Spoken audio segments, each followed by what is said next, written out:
Doutora, posso ter anticardiolipina e anemia hemolítica autoimune no mesmo paciente? No caso eu? Claro que pode. E eu vou te explicar nesse vídeo por quê.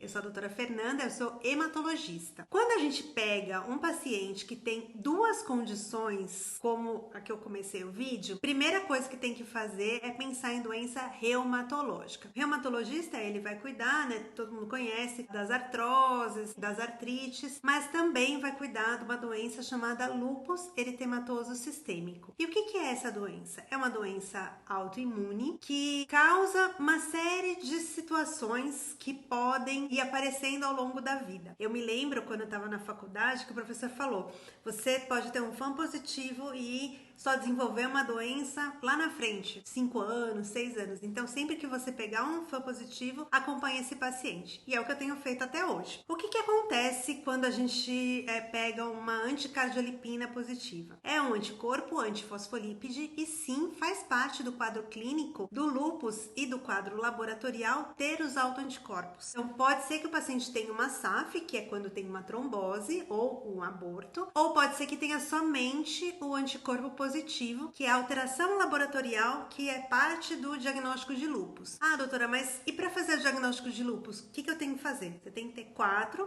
de 12 critérios. E aí, esses critérios, o que acontece? Quando a gente tem uma anemia hemolítica autoimune, é um critério. E quando tem anticardiolipina, é outro critério. Ah, fechou o diagnóstico de lúpus? Não, mas tem que ficar atento, porque pode ser que vire. E é por isso que sempre que alguém me pergunta se tem relação ou não tem relação, a primeira, a segunda, a terceira coisa que vem na minha cabeça é que pode ser que essa pessoa vá desenvolver lúpus. Pode ser que não vá, pode ser que ela fique somente com as duas doenças coabitando, né? E uma coisa que também tem que ver se não é um falso positivo a anticardiolipina, porque se foi apenas uma amostra e não teve nenhum evento trombótico, então o que a gente pede é para repetir esse exame aí depois de 12 semanas para ter certeza de que sim, é um exame positivo. Outra coisa que eu também gosto de falar para os pacientes é que quando pega esses resultados, não ficar desesperado, porque se você ficar desesperado, você fica imaginando que o pior pode estar acontecendo. E nem sempre o paciente que tem um teste positivo, ele vai ter um quadro clínico muito grave. Pode ser que ele tenha um quadro leve. A gente tem lúpus desde doenças mais simples,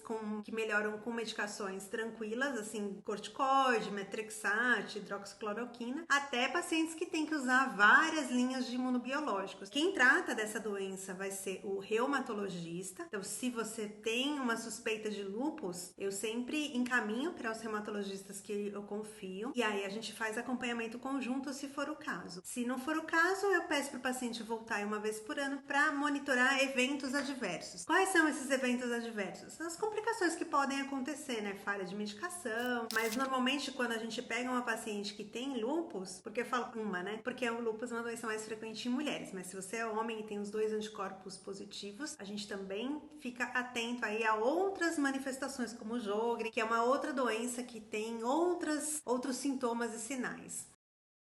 Se você tem alguma dúvida, pode fazer como a nossa seguidora aqui e deixar sua sugestão para o próximo vídeo.